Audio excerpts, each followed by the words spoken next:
D'accord, parlons de méthode de résolution. Je rappelle qu'on est dans un contexte de cours de cégep, collégial, sinon de physique mécanique. Puis, on parle de conservation de l'énergie ou de transformation de l'énergie. Au fond, tout part de cette équation-là. Parfois, on appelle ça le travail non conservatif, NC. Parfois, on utilise EXT pour le travail extérieur. Ça veut dire la même chose. Et ça correspond à la variation de l'énergie. Si l'énergie change, c'est qu'il y a un agent extérieur, par exemple, qui a donné un coup de pied sur le ballon pour lui donner plus d'énergie, ou du frottement qui a enlevé de l'énergie au système, au bloc qui glisse, par exemple. D'accord? Donc la variation de l'énergie, on va dire l'énergie finale moins l'énergie initiale. Donc tous ces concepts-là ont été définis. Votre méthode de résolution, bien sûr, va débuter par un schéma. Ce que vous voulez indiquer sur votre schéma, c'est l'instant initial et l'instant final. Puis vous voulez indiquer les paramètres liés à la vitesse, la hauteur, la distance, la compression et l'étirement du ressort. Les paramètres qui interviennent, bien entendu, dans les équations. Hein? Les X, les H et les V sont liés aux énergies. C'est d'ailleurs dans ces contextes-là que vous allez utiliser la méthode en question de résolution par conservation de l'énergie. Si on vous parle d'accélération et de force, n'utilisez pas la conservation de l'énergie, utilisez la dynamique, les forces, les lois de Newton. S'il y a un ressort, vous devez absolument utiliser la conservation de l'énergie. D'accord? Je pourrais résumer ça de nouveau tout à l'heure. Ensuite, vous partez avec l'équation que vous développez. Le travail extérieur correspond à la variation de l'énergie. Puis le gros du travail, c'est de la développer selon le contexte. C'est là qu'il y a une différence entre chacun des exercices.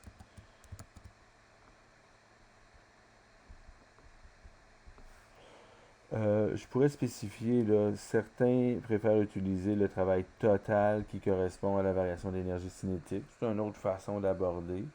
Ça s'appelle le théorème de l'énergie cinétique.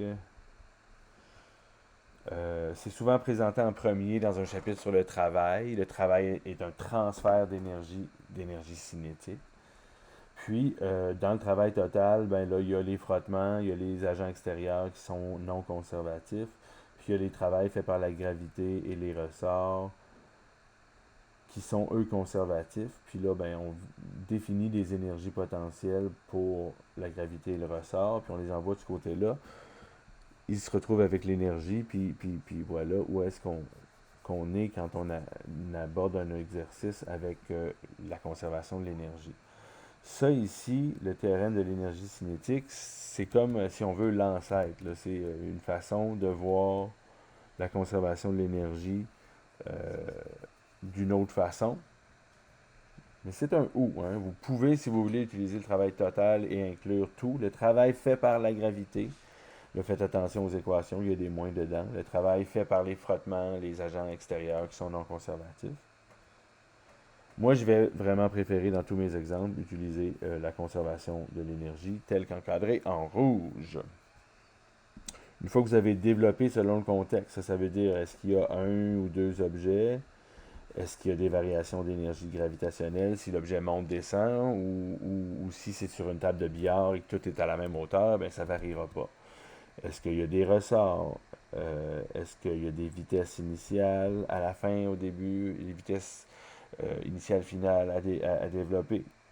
S'il y a combien d'objets? Hein? S'il y a 6 objets, ben, ça va être compliqué. Et ensuite, ben, la résolution. C'est-à-dire qu'on fait de l'algèbre pour identifier l'inconnu. Selon la question, on vous demande de trouver la vitesse finale, la hauteur. Voilà la méthode que vous allez utiliser. Donc, algébriquement, mathématiquement, ça va toujours être la même chose que vous allez développer selon le contexte. Si vous aimez mieux le théorème d'énergie cinétique, je l'ai mentionné, là, vous pourrez vous en servir si vous voulez. Donc voilà pour la méthode de résolution. Je vais vous l'appliquer dans quelques contextes, quelques exemples. Puis à la fin, j'inclurai une capsule pour parler de l'énergie cinétique de rotation, au fond, parce que je pourrais même faire ça maintenant.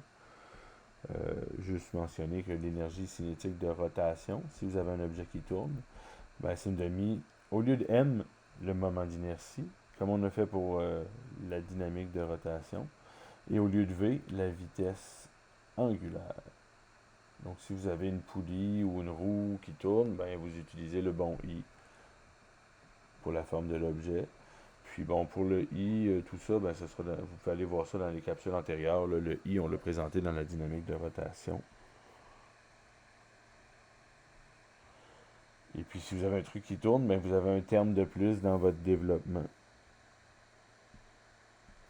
Quand vous développez ça selon le contexte, puis c'est là que tout se joue, là, qu'on gagne les points en général dans un exercice d'examen. Ben, vous avez peut-être des variations d'énergie cinétique, de rotation et de translation.